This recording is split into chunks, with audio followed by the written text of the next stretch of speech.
आज के इस हिसार की सभा में मित्रों, भाइयों बहनों, सबसे पहले तो मैं इस बात का खेद व्यक्त करता हूं कि मुझे स्वयं इस समय आपके बीच में हिसार में सभा के प्रांगण में होना चाहिए था, लेकिन जैसा डॉक्टर कमल गुप्ता जी ने और अन्य साथियों ने बताया है कि आज मौसम ने साथ नहीं दिया और विजिबिलिटी कम होने के कारण से वहां आना संभव नहीं हो पाया है। तभी ये कार्यक्रम की योजना बनाई गई कि मुझे आपसे बात अवश्य करनी है, चाहे वर्चुअल तौर पर भी आपके साथ मुझे जुड़ना पड़े। ये ठीक है कि मैं आपकी सब बातें सुन तो नहीं पाया। अंत में नायब सिंह सैनी जी, अपने मेंबर पार्लियामेंट डॉक्टर कमल गुप्ता जी, इनकी बातें तो मैंने सुनी है, लेकिन मैं अनुमान लगा सकता हूं कि बहुत से विषय जो मुझे वहां कहने चाहिए थे, सब साथियों ने वक्ता के रूप में आपके सामने रखे होंगे। मेरे साथी शहरी स्थानीय निकाय मंत्री डॉक्टर कमल गुप्ता जी, माननीय सांसद श्री नायब सिंह सैनी जी, हमारे विधायक श्री भव्य बिश्नोई जी, डिप्टी स्पीकर साहब श्री रणवीर गंगवा जी, और उत्तर प्रदेश से पधारे हुए मेरे वहां के मंत्री श्री जसवंत सैनी जी, श्री हरि सिंह सैनी जी, श्रीमती पूर्व सांसद श्रीमती कैलाश सैनी जी, पूर्व विधायक श्री पवन सैनी जी, पूर्व मंत्री हमारे कैप्टन अभिमन्यु जी, सैनी सभा के अध्यक्ष श्री ओम प्रकाश सैनी जी, मेयर हिसार के हमारे श्री गौतम सरदाना जी, अन्य सभी उपस्थित भाइयों बहनों, सबसे पहले तो आज के इस अवसर पर मैं महाराजा सूरसेन जयंती के इस भव्य समारोह में आप सबके साथ मिलकर के बातचीत करते हुए बहुत ही खुशी का अनुभव कर रहा हूं। और महाराजा सूरसेन सैनी के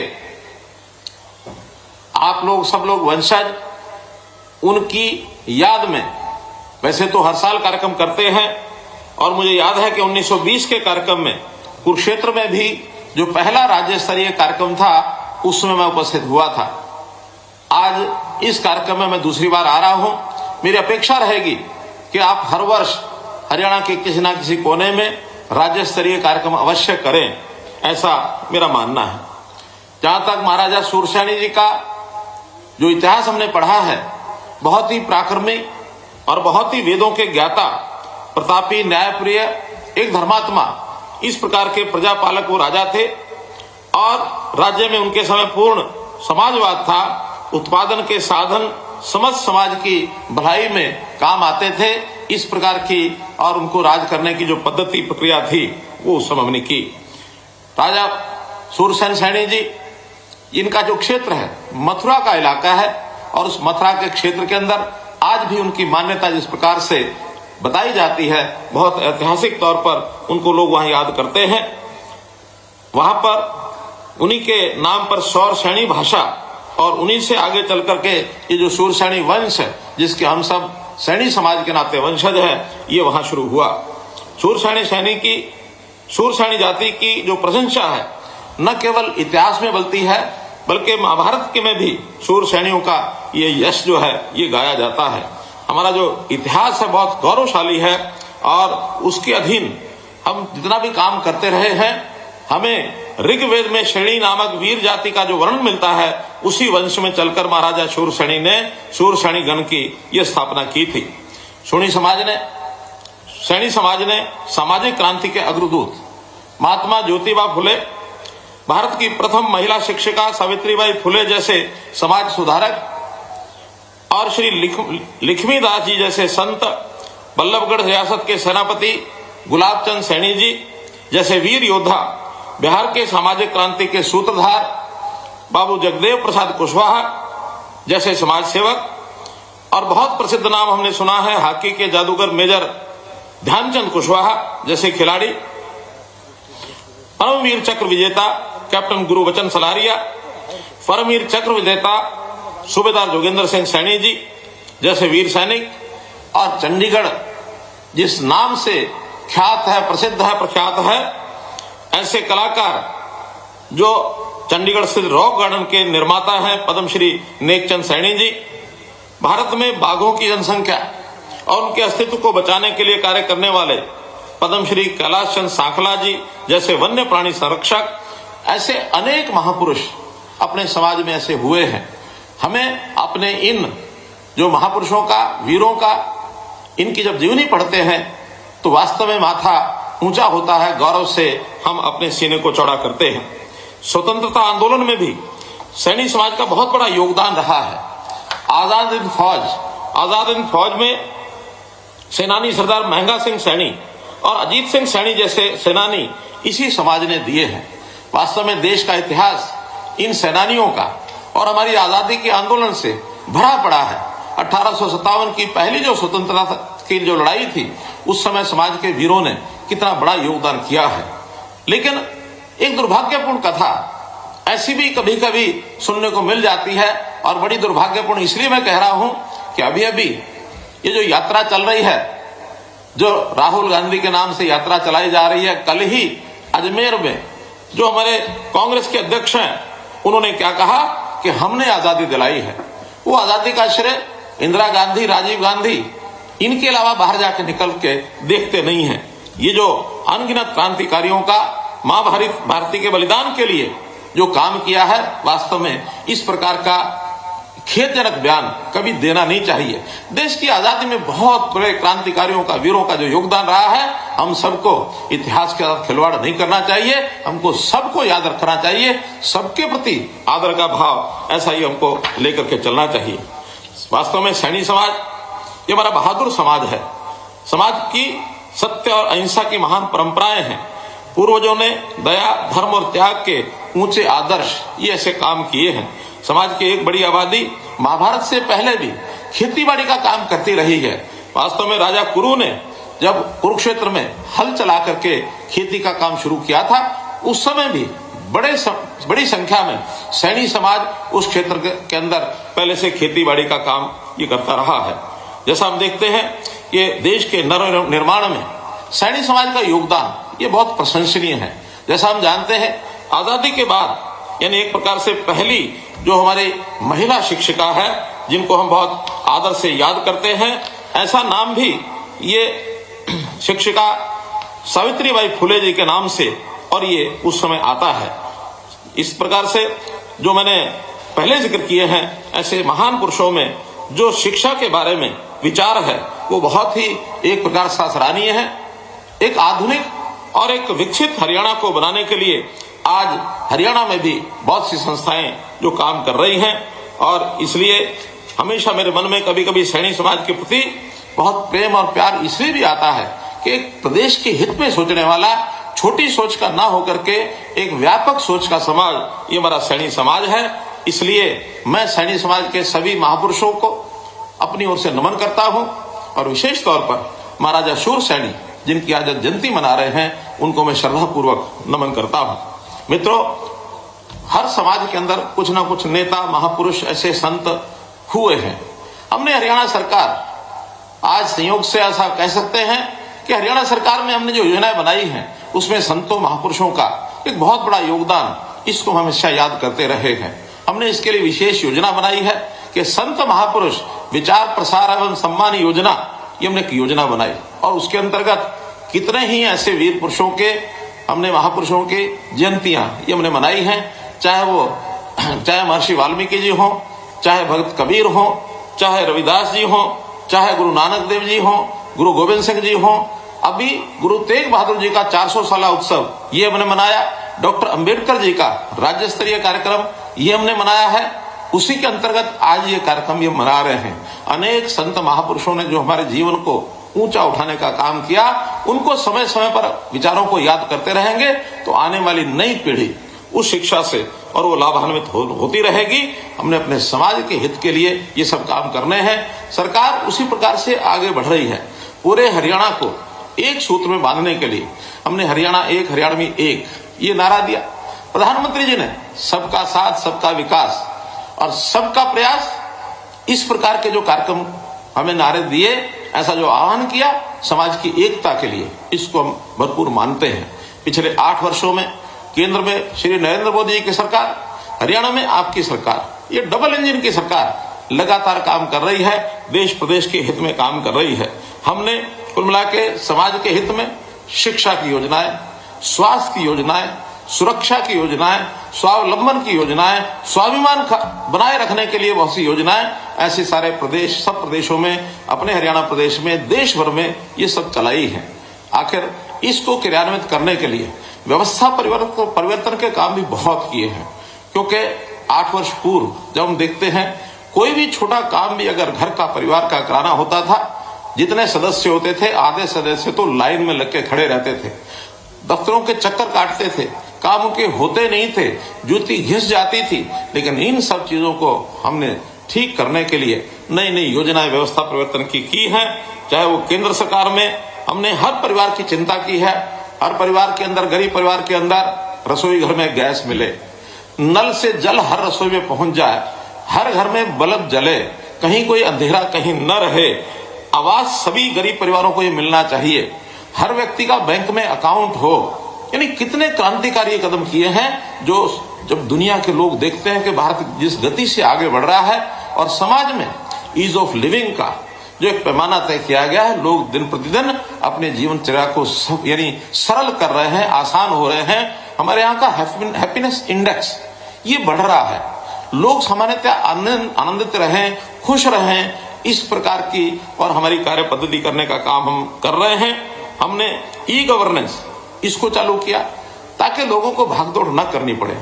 आपकी कोई छोटी बड़ी तकलीफ है, सरकार से कोई काम है, घर बैठे आप अपनी बात को सरकार के किसी भी कार्यालय में, ऑफिस में पहुंचा सकते हैं। घर बैठे आपका काम सुविधाजनक हो जाएगा, आपको समाचार मिलेगा। परिवार पालन करना ये परिवार के मुखिया का दायित्व होता है। मुखिया अगर इस ऊहापोह में लगा रहेगा तो समाज को सुखी हम नहीं कह सकते। दीनदयाल जी ने हमको कहा था कि एक सुखी समाज की कल्पना क्या करेंगे, तो सुखी समाज वही होता है जहां समाज में खड़े हुए सब लोगों में अगर किसी को अंतिम श्रेणी का व्यक्ति कहा जाए तो अंतिम श्रेणी के व्यक्ति को भी हर प्रकार की सुख सुविधा मिले। अंत्योदय के भाव से सरकारों के लिए काम करने का एक संदेश, इन्हें सिद्धांत एक उन्होंने दिया था, जिसके ऊपर हमारी सब सरकारें चल रही हैं। हरियाणा में विशेष तौर पर हमने बहुत बड़ी बड़ी इसकी योजनाएं बनाई हैं। हमने परिवार पहचान पत्र, इसके अंतर्गत सब परिवारों को उसका डाटा इकट्ठा किया है ताकि कोई व्यक्ति अगर उसकी आवश्यकता है उसको आना न पड़े। हमारे पास डाटा है, हम सरकारी सेवाएं गरीब के हित के लिए उसके घर में जाकर के दें, उसकी आवश्यकता के हिसाब से, और हम उसका यानी समस्या का हल करें। डिमांड के हिसाब से नहीं करें। डिमांड तो बहुत लोग कर पाते हैं, बहुत लोग अपनी बात को आगे बढ़ा भी नहीं पाते हैं, उनके पास इतनी योग्यता क्षमता भी नहीं होती, वो अपने घर बैठे मायूस बैठे रहते हैं। लेकिन हम घर घर जा करके और ऐसी सारी चीजों का और उनको लाभ पहुंचाएंगे कि हमने तय किया है। नौकरियां, जो इस प्रदेश में नौकरियों का जो इतिहास, नौकरी बिकने का इतिहास, यानी लोग जो हैं कभी भी नौकरी प्राप्त करने के लिए नेताओं के चक्कर काटते थे, अधिकारियों से साठगांठ करते थे, पैसा खर्च करते थे। तो इस प्रकार की सब बीमारियों से हमने छूट दिलाई है कि योग्यता के आधार पर नौकरी मिलेगी। और योग्यता का पैमाना ये यही है कि हर व्यक्ति का टेस्ट में जो उसकी नंबरिंग है, उसका योग्यता है, उसका जो पैमाना है, उसके हिसाब से उसको नौकरी मिले, न कोई पर्ची न खर्ची। इस प्रकार से हमने काम किया।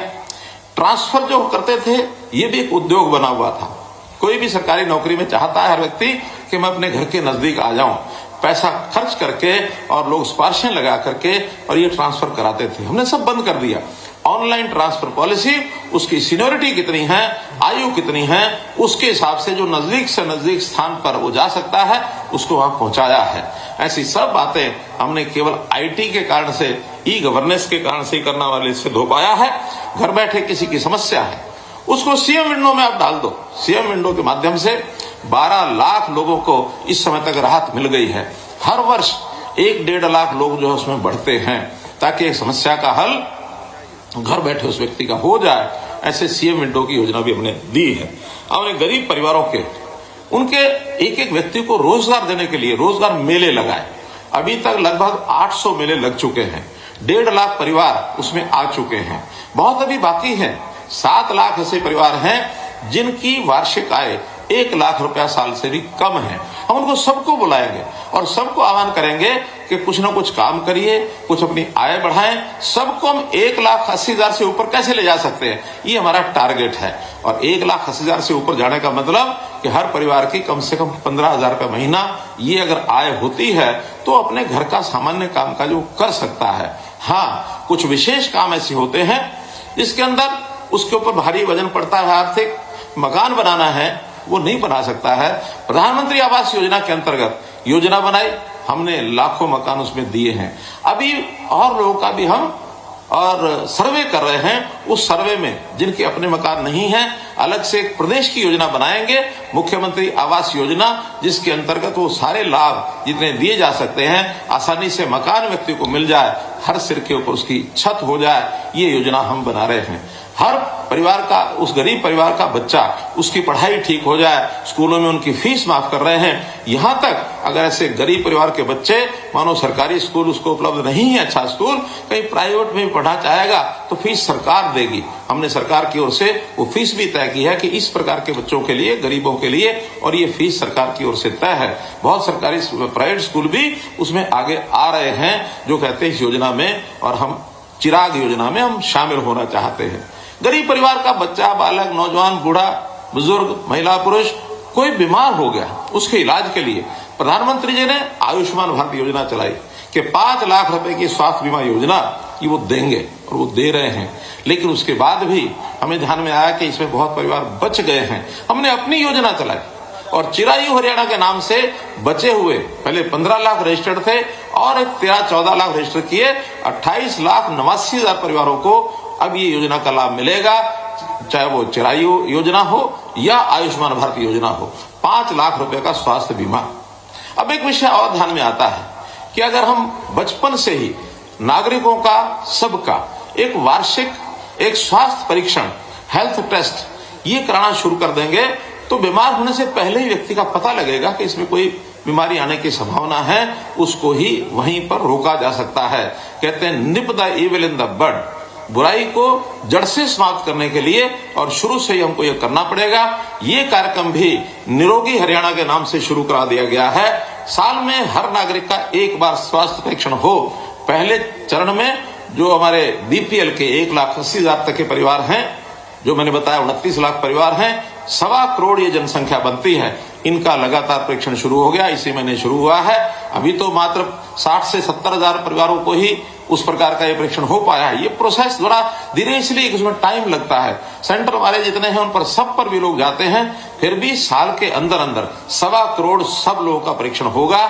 जो स्वस्थ आदमी है उनका भी परीक्षण इसके अंदर जरूर होगा। तो इस प्रकार हमने बहुत से ऐसे काम किए, गिनाने के लिए बहुत गिनाए जा सकते हैं, लेकिन चूंकि आप सुबह 11 बजे से बैठे हैं और मैं देख रहा हूं लगभग 2:45 बज गए हैं, और इतने लंबे समय की जनसभा शायद ही कभी मैंने पिछले सालों में देखी हो। इतनी लंबी जनसभा के अंदर आप बैठे हैं, और आप लोगों को भी आखिर जब सभा के समाप्त होने के बाद आपका जो राशन है, आपका जो भोजन है, वो भी इंतजार कर रहा है आपकी, आप जाए और वो खाएं। तो इसलिए मैं संक्षेप में कुछ बातें ऐसी बताना चाह रहा हूं कि जिसके अंदर आपने, जैसे मानो हमने पिछड़ा वर्ग आयोग बनाया, पंचायती राज संस्थाओं में आरक्षण दिया, और बहुत अनेकों जगहों पर, चाहे शहरी निकाय के चुनाव हो चाहे ग्रामीण चुनाव हो, अनेकों जगह के ऊपर चेयरपर्सन, वाइस चेयरपर्सन, हमारे पंच, सरपंच, पार्षद बहुत ऐसे चुने गए हैं। उस आरक्षण का भी लाभ आपको हुआ है, इसका लाभ भी आपको जरूर मिला है। और मैं समाज के बारे में जहां तक कहता हूं, एक धीरे धीरे प्रगति की ओर बढ़ने का जो आप लोगों का मानस बना है, मैं इसकी सराहना करता हूं। और इसमें आंकड़ा मैं आपको बताता हूं, अभी आज के हिसाब से परिवार पहचान पत्र में जो मैंने देखा है, 1,96,000 परिवार ये सैनी समाज के पूरे हरियाणा में है, और इसमें आबादी 8,08,000 ये उसकी आबादी है, जिसके अंदर अगर प्रतिशत के हिसाब से देखा जाए तो सबसे ज्यादा 30% वो विद्यार्थी हैं, स्टूडेंट हैं। जिस समाज का 30% विद्यार्थी हो जाए, स्टूडेंट हो जाए, इसका मतलब यह है कि उस समाज को आगे बढ़ने से कोई रोक नहीं सकता। इसलिए बहुत बड़ा श्रेय और ये जो है आपको जाता है कि आप लोग अपने बच्चों की पढ़ाई में आगे बढ़ा रहे हैं। और मेरा निवेदन है कि अभी भी कोई बच्चा 18 साल से नीचे, उसकी पढ़ाई नहीं छूटनी चाहिए, पहली से लेके, नर्सरी से लेके 10वीं तक। 10वीं के बाद आगे कितना पढ़ना है कितना नहीं पढ़ना है, या 12वीं के बाद कह सकते हैं अब 10वीं का भी समय खत्म हो गया। +2 तक की पढ़ाई सब बच्चे हमारे जरूर करें, और +2 के बाद उनको आगे कोई ट्रेनिंग दिलानी है, कोई रोजगार कराना है, जो भी काम कराना है उसको आप अवश्य कराएं। मैं फोटोग्राफर का बहुत धन्यवाद करता हूं, मुझे जनता का भी दर्शन करा दिया। अभी तक तो मंच पर लेके बैठे थे। आपका बहुत बहुत धन्यवाद कि इतनी बड़ी संख्या में आज यहाँ उपस्थिति है। तो कुल मिलाकर मेरा ये आपके जो मेरे पास विश्लेषण आया है, और उसमें एक और आंकड़ा है 24% उसमें हाउसवाइफ्स हैं, यानी गृहिणियां हैं। अब इनको सब प्रकार की सुविधा हम दे रहे हैं। इसमें भी एक रास्ता और आपके लिए खुला हुआ है, जो सेल्फ हेल्प ग्रुप्स हैं, ऐसे परिवारों की महिलाएं जो गृहिणियां हैं उनको सबको सेल्फ हेल्प ग्रुप बना करके छोटे छोटे उद्योग ये लगाने चाहिए, ताकि उसमें हम पूरी सहायता दे रहे हैं। हम लाखों रुपए का ऋण देते हैं, बिना ब्याज के देते हैं, और उसको यानी सामान्य जो किस्तें हैं थोड़ी राशि किस्तों में उसको वापस लेते हैं, और उसकी बिक्री की व्यवस्था ये भी बाजारों में हमने करनी शुरू कर दी है कि जो ऐसी सेल्फ हेल्प ग्रुप की हमारी बहनें हैं उनके बने हुए उत्पादन को हम प्राथमिकता से कैसे बिक्री कराएंगे, इसके लिए जगह जगह मेले लगने शुरू हुए हैं। इन मेलों को और हम बढ़ाएंगे, इसलिए बहुत बड़ा लाभ हो जाएगा। अपने यहाँ अगर बेरोजगारी की बात करते हैं तो मात्र 4% ऐसे हमारे जो युवक हैं वो बेरोजगार हैं। इनसे मेरा निवेदन है कि स्किलिंग के काम में जाएं, क्योंकि सरकारी नौकरी योग्य व्यक्ति को मिलेगी, सबको नहीं मिल सकती। फिर उनको अगर स्किलिंग में जाते हैं, कुछ ना कुछ हुनर सीख करके अपना काम करें, कहीं प्राइवेट नौकरी करनी है वहां करें, या कोई ना कोई ऐसा छोटा मोटा उद्योग लगा करके जीवन यापन को आप आगे कर सकते हैं। लेकिन बहुत सामान्य है, 4% बहुत अच्छा एक जिसको कहना चाहिए हमारे समाज की स्थिति है। 6 से 7% बेरोजगारी तो बहुत देशों में प्रदेशों में स्थिति तो रहती है। आपके समाज की केवल 4% है, बहुत अच्छी बात है। तो मेरा तो इतना ही कहना है कि हम इस अपने समाज को कैसे आगे बढ़ाएं। एक आंकड़ा और मैं आपसे निवेदन करूंगा, जो भी हमारे नेता हैं समाज के, उनको ध्यान करना चाहिए कि जिनकी पारिवारिक आय 25,000 से भी कम है, हालांकि कुल परिवार 1,96,000 बताए हैं मैंने, लेकिन 1,200 परिवार समाज के ऐसे भी हैं जिनकी आय सालाना 25,000 से भी कम है। इसलिए हम उनको पहचान करके उसकी आय को हम कैसे बढ़वा सकते हैं, क्योंकि ऐसे लोगों को परामर्श देना पड़ता है। अगर कुछ परामर्श देंगे, कुछ सहायता करेंगे, कुछ ना कुछ आगे बढ़ने के लिए सरकारी योजनाओं का लाभ वो कैसे ले सकते हैं, काम करने वाला आदमी कैसे आगे आए, तो ये हर परिवार की हम चिंता करेंगे। तो आप समाज के जिम्मे, नेताओं के जिम्मे है कि इन 1200 परिवारों को संभालें, ताकि इनकी परिवार की आय ये अच्छी हो जाए। इसी प्रकार 0 से 6 वर्ष की आयु ऐसे 52,000 ये हमारे जो छोटे बच्चे हैं, इन बच्चों का स्वास्थ्य की चिंता अवश्य करना। इन बच्चों के स्वास्थ्य के नाते से उनको किसी प्रकार का कोई इंजेक्शन लगना है, कोई उसको हमारी जो आशा वर्कर्स, आंगनवाड़ी, ये सहायता करने वाले लोग हैं। तो इन बच्चों की आज ही चिंता करें, इनके स्वास्थ्य की चिंता करें, ताकि वो आगे भी बने रहें। मित्रों, योजनाएं बहुत हमारी, जैसे पिछड़ा वर्ग की योजनाएं हैं, पिछड़ा वर्ग 1 की योजनाएं हैं, शिक्षा की हैं, डॉक्टर अम्बेडकर मेधावी छात्र योजना है, ऐसे पोस्ट मैट्रिक छात्रवृत्ति योजना है। फिर देश के बच्चों को पढ़ाई के लिए जो ऋण देने की बात है, विदेश में भी पढ़ाई के लिए, वो भी एक योजना है। तो मैंने बताया कि बहुत सी योजनाएं हैं। मैं तो कुल मिलाकर अब इतना ही आपको कहना चाहूंगा कि हमारी जो डिमांड्स हमने रखी हैं, मेरे पास बहुत सी डिमांड्स आई हैं, चाहे वो हिसार से आई हो, कराल से हो, पानीपत से हो, कुरुक्षेत्र से हो। वहां जब जाना होगा, मिलना होगा, तो आपके नेताओं के साथ बैठ करके वो सारी बातचीत की जाएगी।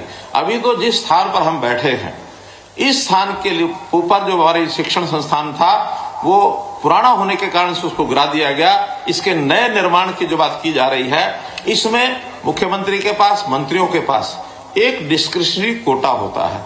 उस कोटे में सामान्यतः हम योगदान कुछ ना कुछ जरूर देते हैं, लेकिन मैं तो इतना कहूंगा कि आपके इस संस्थान को बढ़ाने के लिए, शुरू करने के लिए प्रारंभिक योगदान इसकी मैं घोषणा कर रहा हूं। और मैं अकेले अपनी तरफ से भी नहीं, तो हमारे सरकार के साथ जुड़े हुए साथी हैं, मैं उनकी ओर से भी, क्योंकि उनसे मेरी बात हो गई है, उनका कि हमारे नाम से भी आप घोषणा कर देना। तो आज 31 लाख रुपया तो मुख्यमंत्री के नाते से मेरे कोष में आएगा, मेरे कोष से आएगा, और 11 लाख रुपया डॉक्टर कमल गुप्ता जी की ओर से आएगा, 11 लाख रुपया हमारे डिप्टी स्पीकर उनकी ओर से आएगा। तो ऐसे 53 लाख रुपए की घोषणा इस सभा में और मैं इस कॉलेज के उस शिक्षा संस्थान जो है उसके लिए करता हूं। और इसी प्रकार से एक विषय आया कि प्रथम हमारी महिला शिक्षिका सावित्रीबाई जी, जिनका महिला शिक्षा के अंदर बड़ा नाम है क्योंकि वो देश की पहली महिला शिक्षिका रही हैं, तो उनके नाम से कोई भी एक कॉलेज का नाम, जो हमारे नेता हैं नायब सिंह सैनी जी हैं, हमारे वहाँ जो और भी सैनी समाज के लोग बैठे हैं, पवन सैनी जी हैं, जवाहर सैनी जी हैं, और हमारी पूर्व सांसद हैं, या हमारे जो भी नेता हैं, वो मिल करके जहां कहीं किसी कॉलेज के नाम रखने की बात आती है, जहां हमारे समाज के लोग हों, वो बताएंगे तो निश्चित रूप से कॉलेज का नाम या किसी शिक्षण संस्थान का नाम उनके नाम के ऊपर रखेंगे। एक प्लॉट की बात की गई है, तो इसमें भी मैं हमारा जो HSVP है उनको कहूंगा कि जिस शहर में आपको प्लॉट चाहिए, एक में अथवा ज्यादा में, वहां एडवर्टाइजमेंट करेंगे, आप लोग उसमें अप्लाई करिए, तो एक निश्चित विधि है उसकी, उसमें सबको आपको धर्मशाला के प्लॉट ये भी जरूर दिलाए जाएंगे।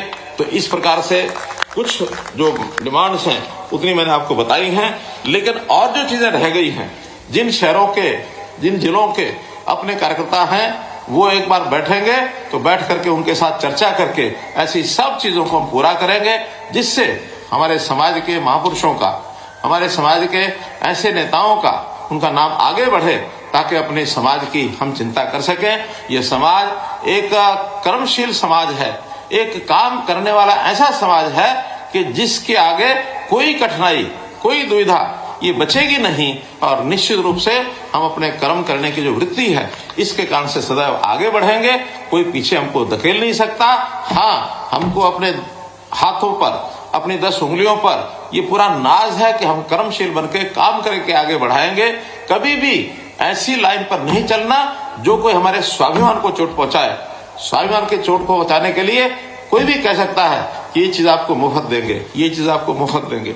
हम कहते हैं समाज का वो वर्ग जो कमजोर वर्ग है, जिसको हम अंत्योदय की श्रेणी में मानते हैं, सबसे पहला अधिकार उसका है, वो किसी भी जाति का हो। जाति पाति से ऊपर उठ करके समाज के कुछ वर्ग जो लाचार वर्ग है, ऐसे लाचार वर्गों को और हमको कैसे आगे बढ़ाना है, उनकी सहायता करनी है, उनकी शिक्षा करानी है, स्वास्थ्य में उनका लाभ कराना है, उनको रोजगार दिलाना है। एक एक परिवार की, एक एक व्यक्ति की हम लोग चिंता करेंगे। उसमें जरूर मैं समझता हूं कि सरकार के साथ आप भी भागीदार हों, क्योंकि जैसा मैंने कहा, सबका साथ, सबका विकास, सबका प्रयास, सबका, इस प्रकार से एक प्रयास करते हुए और विश्वास पूर्वक आगे बढ़ने का काम करेंगे। इतनी बात कह करके पुनः मैं इस बात को याद करते हुए कि मैं आज आपके बीच में नहीं पहुंचा, मुझे इस बात का खेद है। आशा मेरी स्थिति को आप समझेंगे और फिर कभी किसी अवसर पर प्रत्यक्ष आपसे मिलना होगा। बहुत बहुत धन्यवाद, बहुत बहुत आभार। माननीय मुख्यमंत्री जी ने अपनी सभी मांगे मानी है, इसलिए जोरदार तालियां बजा करके उनका धन्यवाद करें, जो हमेशा हमारा ध्यान रखते हैं।